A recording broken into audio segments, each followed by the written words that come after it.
Oui, bonjour chers compatriotes. Alors je suis Roland Ibamba Boudiaka, citoyen congolais, résident en France.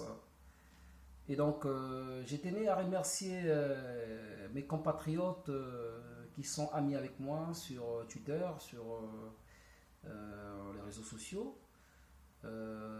Beaucoup de gens m'ont laissé des messages sur les réseaux sociaux, de savoir si j'étais d'accord avec le dialogue et si j'étais mécontent du comportement de monsieur Marcel Makomé qui est soi-disant a pleuré sur les réseaux sociaux.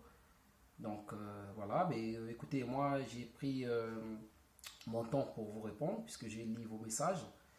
Écoutez, d'abord, ce que vous devez savoir, je suis congolais, vous êtes aussi des Congolais et des Congolaises. Chacun sait ce qu'il fait, chacun peut apporter sa pierre afin de reconstruire le pays. Hein. Donc, moi, je ne suis pas un homme politique. Je suis congolais, je suis citoyen. Et quand les choses ne marchent pas dans mon pays, j'observe et je prends les informations et je dis ce que je pense. Le constat que j'ai fait au milieu des Congolais, ici surtout en France, c'est que beaucoup de Congolais n'ont pas les preuves lorsqu'ils accusent le pouvoir de Brazzaville qu'ils sont plutôt, comment dirais-je, génocidaires. Non. Écoutez, quand vous n'avez pas de preuves, il faut éviter de dire les choses qui ne sont pas vraies. Il faut éviter de faire peur aux Congolais. Hein. Avant de parler du dialogue, j'aimerais d'abord attirer l'attention de nos compatriotes sur la place de Paris et un peu partout au Canada et en Suisse et aux États-Unis, qui disent des mensonges, hein, qui disent des choses qui ne sont pas vraies. Hein. Au Congo, il n'y a pas de génocide. Il n'y a pas eu de génocide au Congo. Il peut y avoir des conflits, mais il n'y a pas eu de génocide au Congo. Il n'y a pas eu de génocide. On ne peut pas dire des choses qui ne sont pas vraies. Ça s'appelle en droit la diffamation. Ça s'appelle en droit la diffamation. Et c'est grave. C'est très grave. C'est très grave. Il y en a qui sont ici, qui ont tourné le dos au Congo depuis tant d'années, qui ne connaissent pas la réalité du Congo. Qui ne connaissent pas la réalité du Congo. Mais on est tous des Congolais. Nous devons être unis. Nous ne devons pas chercher à nous séparer, à nous diviser. Nous devions chercher à, à, à, à construire ou à reconstruire notre pays. Et donc, quand chacun vient et dit ce qui n'est pas vrai devant la presse ou devant dans les réseaux sociaux, mais je pense que c'est c'est ridicule, c'est ridicule, c'est ridicule, c'est ridicule, c'est ridicule. Et donc, j'appelle à l'apaisement et j'appelle aussi au respect des institutions de notre République. Notre pays, le Congo, est un état de droit et nous devions respecter les autorités de notre pays et nous devions respecter les institutions de la République. Hein. Il y a des gens qui ne parlent pas. Hein. Il y a des gens qui sont là, des gens comme moi. Je regarde tout ce qui se passe ici au Congo, j'observe. Et je ne peux pas entendre et puis dire comme ça alors que je n'ai pas vu. Quand vous me posez des questions si vous êtes d'accord par rapport au génocide, moi je vous dis que moi, je ne vis pas au Congo. Je ne vis pas au Congo, je vis en France. Je ne peux pas dire ce que je n'ai pas vu. Et aucun média national ou international a parlé de génocide au Congo. Même pas l'ONU. Le Conseil national de sécurité n'a jamais parlé de ça. Vous croyez qu'ils n'ont pas de satellites? Mais s'il y avait génocide au Congo, on devait parler de ça. Arrêtons de dire des choses qui ne sont pas vraies.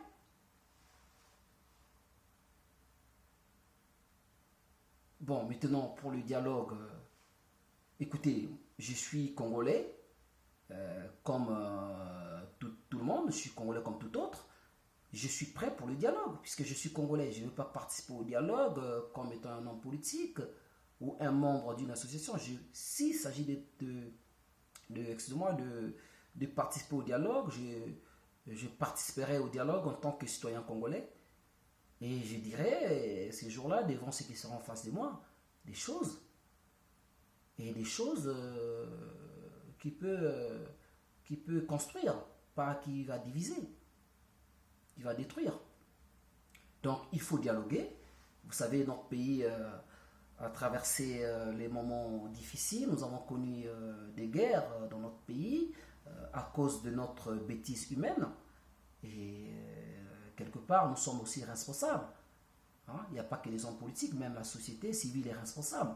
Donc, il faut qu'on arrête avec ces choses-là. On ne veut plus entendre parler des guerres, on ne veut plus entendre parler que notre Congo est à sang et à feu. Non, on ne veut plus entendre ça. Nous, on veut la paix, nous, on veut la tranquillité de l'esprit dans notre pays. Et ceux qui sont ici de la diaspora, nous de la diaspora, nous devions éviter de dire des choses qui ne sont pas vraies. Parce qu'au Congo, j'incite, il n'y a jamais eu génocide. S'il y a eu des conflits entre les Congolais, ça peut arriver, mais il n'y a jamais eu génocide. Il n'y a pas de preuves. Ceux qui disent qu'il y a génocide, mais prouvez-nous. Prouvez-nous les Congolais. Prouvez les Congolais qu'il y avait génocide au Congo. Pourquoi on veut diaboliser le président de la République? Pourquoi vous voulez diaboliser ceux qui sont au gouvernement? Je pense que ceux qui disent qu'il y a eu génocide, ce sont ceux-là qui n'aiment pas le Congo. Qui n'aiment pas le Congo. Les Congolais ont besoin d'entendre d'autres choses. Pas vos niaiseries. Ben, monsieur je ne sais pas si c'est monsieur Nkoukou ou qui est allé dire qu'il y a eu génocide, mais écoutez, monsieur, si vous n'avez pas l'information, il faut descendre à Brazzaville, ou bien, parce que le Congo n'est pas que Brazzaville, il faut aussi descendre dans des régions. Puisque vous dites qu'il y a eu génocide de Poul. Moi, je suis du Poul, moi. Ma mère est du Poul. Mon père est du Niari. Mais j'ai des nouvelles, j'ai de la famille dans la région du Poul. Les villages que vous avez cités qu'il y a eu des génocides. Mais j'ai de la famille. Et je sais que vous allez dire que non, voilà, c'est un membre du gouvernement ou bien un gars du président Sassou qui m'a poussé de parler. Non, j'ai pris la parole parce que sur mon Twitter, vous m'avez laissé des messages. Et je vous réponds en tant que Congolais, pas en tant qu'homme politique. Je ne le suis pas. Je ne le suis pas. Je ne suis pas un homme politique. Je suis Congolais. Je suis Congolais. Je suis Roland Ibamba Boudiaka. Né au Congo, grandi au Congo. Donc voilà. Donc ne venez pas raconter des salades, des histoires, des conneries dans les réseaux sociaux. Il est temps que chacun puisse prendre ses responsabilités, que chacun reconnaisse ce qu'il a fait, le mal qu'il a fait ou le bien qu'il a fait. Nous ne pouvons pas laisser le président Sassou travailler seul. Nous ne pouvons pas laisser les membres du gouvernement. Il faut qu'on les aide. Écoutez, lorsque vous dites ici qu'au Congo, il n'y a pas de médecins. Non, mais le président Sassou ne construit pas les hôpitaux. Mais déjà, pour construire les hôpitaux, il faut qu'il y ait des médecins. Mais vous êtes des médecins ici. Il y a beaucoup de médecins ici. Ce n'est pas M. Sassou qui a interdit des médecins d'aller exercer leur métier au Congo, d'aller soigner les populations, leurs familles. Non. C'est parce que les gens ont peur. Les gens ont peur. Ils ont peur de quoi? Je ne sais pas. Moi, j'ai appris ici. J'ai appris beaucoup de choses ici. Et aujourd'hui, si je décide d'aller au Congo pour partager ce que j'ai appris ici, je le ferai. J'aurai pas peur. Pourquoi j'aurais peur? Pourquoi? Le Congo, c'est mon pays. Le Congo, c'est notre pays. Donc, il ne faut pas chercher à diaboliser le président de la République, qu'il est méchant, qu'il ne veut pas voir les Congolais. Non, il faut arrêter. Faut arrêter. Si on continue avec ces langages-là, nous n'allons pas avancer. Si on continue avec ces langages-là, le Congo ne va pas s'en sortir. Donc, la crise qui frappe le Congo actuellement n'est pas une crise que le Congo seul a connue. Il y a d'autres pays aussi et il y a la crise. Il y a la crise.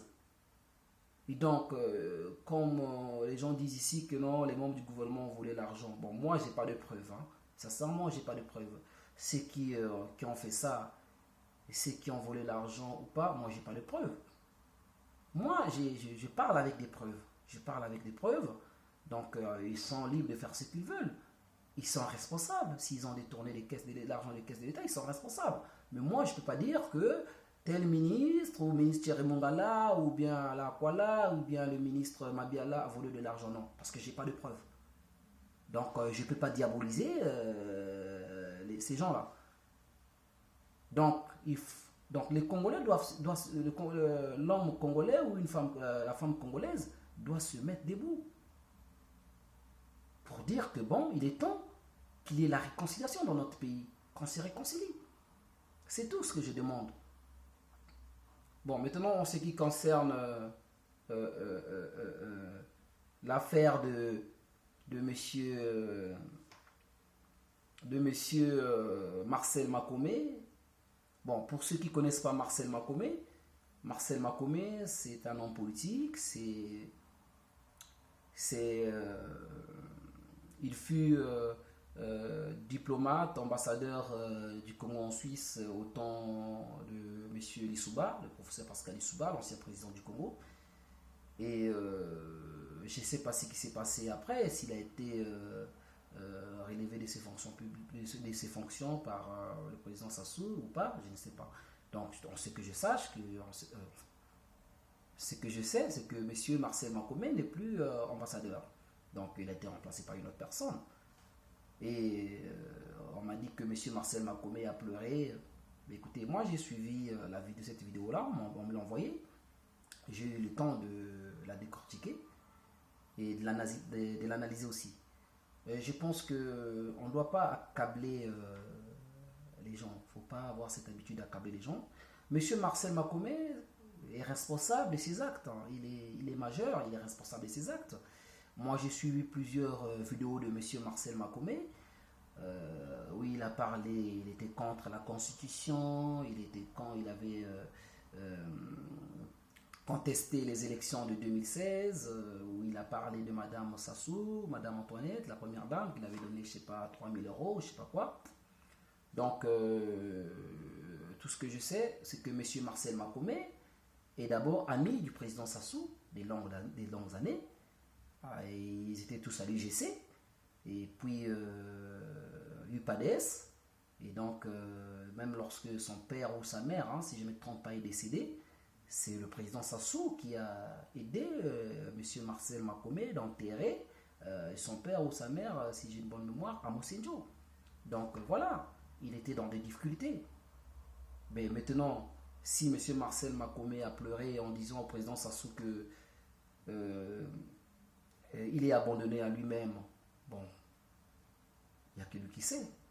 Je ne sais pas si c'est qu'ils se sont dit avec le président Sassou ou avec la première dame, que je respecte beaucoup, Madame Antoinette Sassou. Et donc, voilà, elle s'en engage que lui. Et s'il pense que M. Sassou l'a abandonné, il a le droit de parler à son frère que non, il est abandonné à lui-même et qu'il est en train de jongler. Donc, bon, faut lui poser cette question. Monsieur Makomé peut répondre à ça, c'est pas moi, parce que je ne vis pas avec Monsieur Marcel Makomé. Donc, voilà, essayer de poser la question à Marcel Makomé, pourquoi il a pleuré. Parce que moi j'ai suivi la vidéo, j'ai pas vu Marcel Makomé pleurer, j'ai vu Marcel Makomé parler. J'ai pas vu les larmes de Marcel Makomé couler. Donc de ce côté-là aussi, il faut éviter de dire les choses qui ne sont pas vraies. Bon, il a parlé, j'ai écouté, il a tenu des propos que lui-même il sait. Donc il a reconnu que le président Sassou était son père, son grand frère, dans le sens de dire papa, dans le sens de dire grand frère. M'a appelé madame, la première dame par maman. la défunte Edith paix à son âme par petite sœur, le défunt l'oncle du président Sassou, M. Okokami par oncle. Bon, je connais pas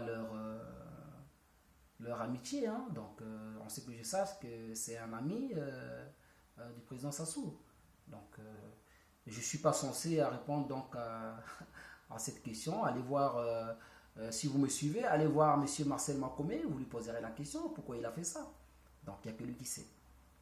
Donc j'appelle tous les Congolais, les Congolaises à accepter ce dialogue, hein, parce qu'on a envie qu'on retrouve notre identité, hein, que chacun soit libre de circuler dans tout le pays. Hein. Donc écoutez, le Congo n'est pas divisé. Le Congo n'est pas divisé. Parce qu'il y a des gens qui quittent le pôle pour aller au nord. Il y a des gens qui quittent le nord pour aller au pôle. Donc il ne faudrait pas que les gens viennent faire peur aux gens. Non. Et puis j'appelle les responsables, les dirigeants du Congo à prendre des décisions fermes envers ceux-là qui disent des mensonges, qui tiennent des propos qui divisent, de prendre des décisions fermes, que la justice puisse faire son travail normalement. Et puis voilà. Et je demande aussi aux députés de voter des textes de loi, des textes de loi fermes contre la diffamation, contre le mensonge, tout genre de mensonges. Voilà, donc c'est ce que j'allais dire. Mais j'appelle les Congolais à se ressaisir, j'appelle les Congolais à dialoguer, même dans un couple, hein, même dans un couple, dans une maison, lorsqu'il y a un problème. J'ai toujours aimé l'adage qui dit on lave les linges sales en famille. Donc j'ai toujours aimé ça. Et donc quand il y a un problème, il faut arranger ça en famille. On n'a pas besoin de querelles, on n'a pas besoin de faire souffrir nos populations. Et donc voilà, et s'il y a des gens qui ont été mécontents, ben, il est temps de s'élever et dire, bon, on a été mécontents par rapport à ceci, par rapport à cela, et je pense que là, on va faire avancer les choses. Et donc j'appelle aussi mes frères qui sont ici à Paris, les compatriotes congolais qui sont mécontents, d'éviter de traquer nos dignitaires, de traquer leurs familles, d'aller faire du bruit devant leurs appartements. C'est pas normal, ça montre une mauvaise image des Congolais, parce que après on considère tous les Congolais des voyous, des bandits, et puis voilà quoi. Donc c'est pas normal. Je pense qu'il faut respecter le chef de l'État, il est le père de la nation. Il faut respecter la première dame, elle est la première dame de la nation. Il faut respecter ceux qui sont devant le peuple congolais. Hein, il faut respecter l'armée, il faut respecter la police, la gendarmerie, même ceux qui sont à Brazzaville, parce que c'est eux qui nous protègent. Donc, et puis que les gens évitent d'écouter les gens qui viennent raconter de n'importe quoi, surtout ici en Europe, parce que beaucoup de gens ont tourné le dos au Congo. Donc, quand vous entendez les choses, faites un tour au Congo, allez voir. Donc voilà. Et puis évitez un peu l'histoire des génocides, c'est pas vrai, il n'y a pas de génocide au Congo. Moi j'ai la famille, moi qui vous parle, j'ai la famille dans la région du Pôle. Et je suis en contact avec eux. En aucun jour ils m'ont dit, écoute, nous ici on est sous les bombes. Non, il faut pas dire des choses comme ça. Il faut pas dire des choses comme ça, c'est pas normal. Nous on veut avancer, faire avancer le pays. Hein? Et avec ceux qui sont là-bas, on va travailler ensemble, on doit travailler ensemble. Hein? Même donner les idées aux membres du gouvernement, aux députés, c'est comme ça qu'on doit avancer. Donc j'appelle tous les Congolais et toutes les Congolaises à soutenir l'action du gouvernement et à soutenir les projets du président Sassou. Et puis ben voilà, et je pense que notre pays va avancer. Et qu'on oublie, on doit oublier tout ce qu'on a eu à connaître dans le passé. Hein? On doit oublier, il faut aller de l'avant. Hein? Il faut aller de l'avant. Je pense que les choses iront bien si on a des idées positives. Que chacun apporte ses idées, ses propositions. Le président Sassou n'a pas fermé la porte aux Congolais. Moi aujourd'hui, si je vais aller investir au Congo avec le peu que j'ai, je peux aller. J'ai dit, je demande à l'État de m'aider aussi afin peut-être d'installer, d'ouvrir une société. Donc voilà. Donc ça va servir, aux Congolais. Donc voilà. Et puis bon,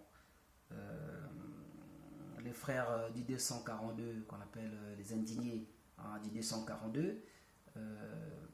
Je vous appelle à renouer avec ces comportements d'aller crier devant Total, devant les ministères, dans des mairies, pour aller traiter même la maire, je ne sais pas de quel arrondissement, c'est une dame.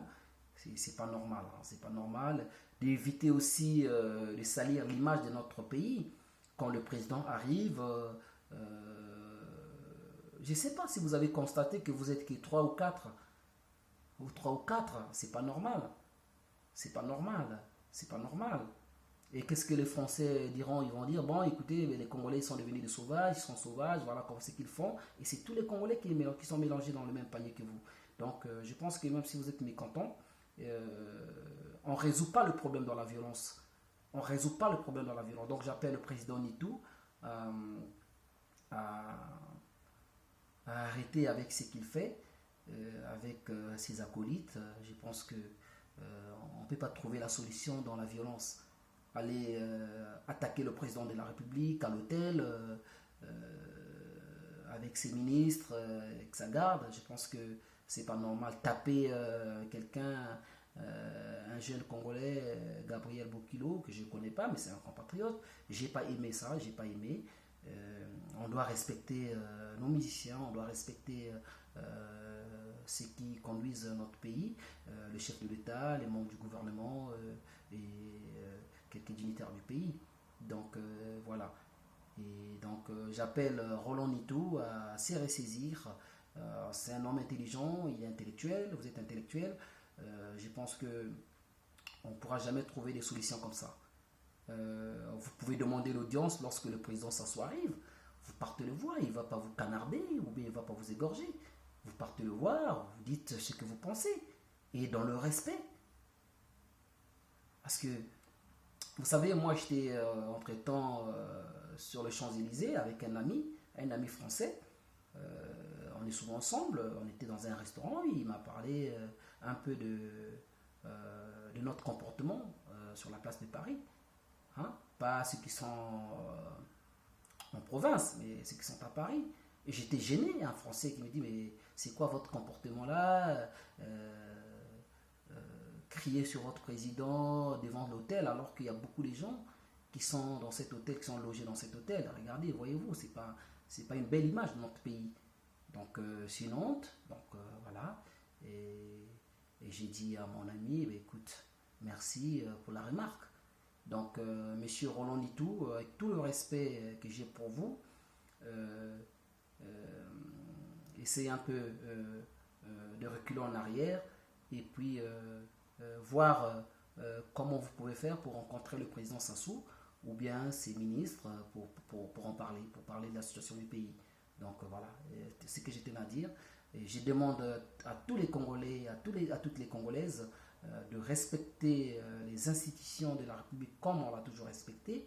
Nous sommes un peuple qui a connu sitôt la définition de l'indépendance. Nous sommes un peuple respecté et nous ne voulons pas qu'on nous pointe du doigt par d'autres pays. Donc voilà. Et je demande aussi aux membres du gouvernement de mon pays d'aider la population, de travailler pour le peuple, d'apporter du succès dans notre pays, d'aider le président à travailler aussi, et puis de bien faire dans leur secteur. Et donc voilà ce que je tenais à vous dire.